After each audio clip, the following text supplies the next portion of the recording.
ગુજરાતમાં ફરી એક કાંડ બહાર આવ્યું છે. નીટની પરીક્ષામાં પાસ કરાવવા માટે 10-10 લાખ રૂપિયો લઈ અને નીટની પરીક્ષાઓ પાસ કરાવવાનું કૌભાંડ સામે આવી રહ્યું છે. થઈ શું રહ્યું છે આ ગુજરાતમાં?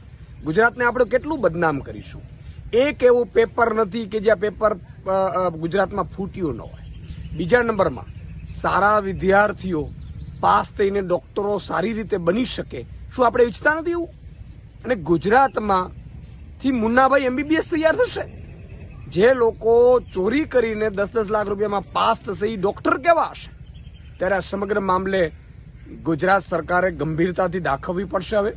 હવે લોલમ લોલ ના ચલાવો. ગુજરાતની જનતાએ તમને ખોબલે ખોબલે મત આપે છે. કેમ આપે છે ખબર નથી.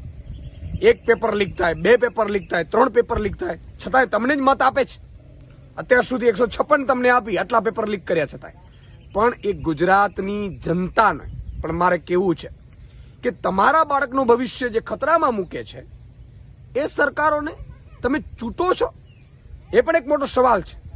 પરંતુ ખેર, અત્યારે નીટની પરીક્ષામાં લાખો વિદ્યાર્થીઓ હશે, એમના માતા પિતા હશે, એમના સગા સંબંધીઓ હશે, બધા ચિંતિત છે. ત્યારે મુખ્યમંત્રી લેવલથી આ વ્યવસ્થિત તપાસ થવી જોઈએ. જે પણ લોકો ગુનેગાર હોય એની સામે કડકમાં કડક પગલાં લેવા જોઈએ.